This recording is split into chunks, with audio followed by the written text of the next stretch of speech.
Pemirsa, hampir sebagian besar orang pernah meminjam uang kepada bank. Nah, tapi tahukah Anda bahwa ada biaya asuransi dalam pengambilan kredit tersebut?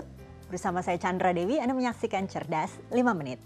Dan di studio Metro Manulife saat ini saya telah ditemani oleh Bapak Norman Tetelepta, Head of Business Development dari Manulife Indonesia. Selamat pagi Pak Norman. Selamat pagi. Pak Norman, ini setiap kita meminjam dari bank, biasanya juga diberikan asuransi. Nah, sebetulnya seberapa perlu asuransi itu dalam pengambilan kredit kita? Jawabannya pasti sangat perlu. Kenapa sangat perlu?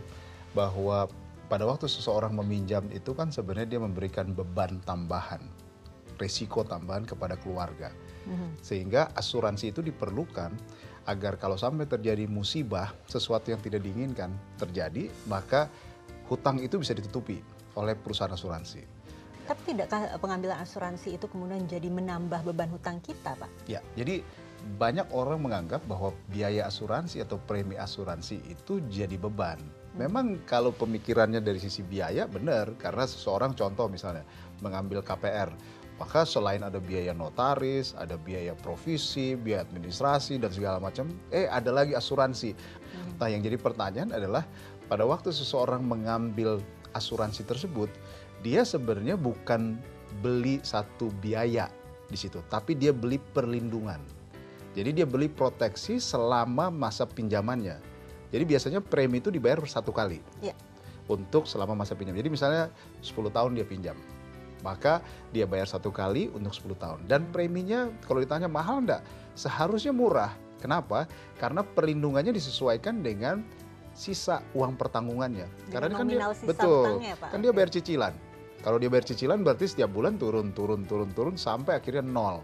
Nah, itulah yang sudah dihitung oleh aktuari dari perusahaan asuransi sehingga preminya affordable, artinya bisa dibiayai atau bisa disiapkan oleh si peminjam tadi. Tapi sebenarnya jenis pinjaman apa saja yang memang harus diikutsertakan sebuah asuransi ini, Pak? Apakah semua pinjaman atau hanya beberapa pinjaman? Sebenarnya kalau kita meminjam ke bank sebenarnya sudah hampir sebagian besar mewajibkan atau bahkan secara khusus mereka tawarkan agar pinjaman itu dilindungi oleh asuransi. Contoh misalnya, ada orang menganggap, Pak, kan saya nyambil KTA, kredit tanpa agunan.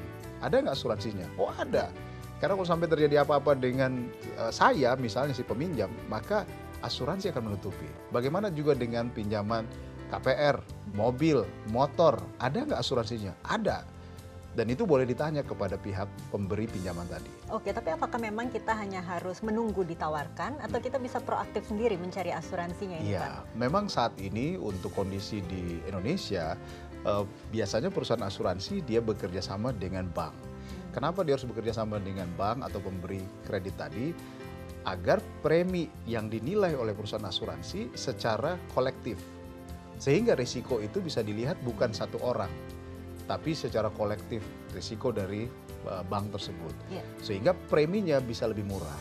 Kalau orang datang mencari ke perusahaan asuransi, biasanya perusahaan asuransi kalaupun misalnya dia mau siapkan, akan memberikan penawaran premi yang biasanya cukup tinggi. Karena dinilai hanya satu orang dan pasti kita akan analisa dengan cukup detail. Oke, ini berbicara mengenai pengajuan klaimnya nanti, Pak, jika terjadi apa-apa. Yang akan mengajukan siapa ya? Apakah mungkin semua klaim akan dibayar? Atau barangkali ada justru klausul tertentu ini yang menyebabkan klaimnya tidak dicairkan? Betul. Jadi yang jelas keluarga pasti akan berhubungan dengan pihak bank. Dalam hal dokumen-dokumen klaim harus diserahkan.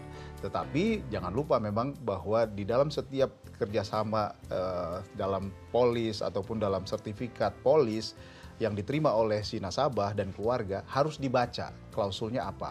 Jadi contoh misalnya pengecualian. Pengecualiannya apa misalnya? Pre-existing condition atau apa yang dia telah derita sebelumnya, kalau dia klaim misalnya dalam 1 tahun pertama itu ditolak. Nah, jadi ada pagar-pagarnya yang mesti diperhatikan. Sehingga nanti pada waktu terjadi klaim, udah jelas bahwa ini klaimnya jelas dibayar. Nah, itu seperti itu. Baiklah, terima kasih banyak Pak Norman atas informasinya ya Pak ya. Sama-sama. Dan pemirsa, demikianlah Cerdas 5 Menit, Cerdas Finansial untuk episode kali ini. Saya Chandra Dewi, terima kasih. Sampai jumpa. Dipersembahkan oleh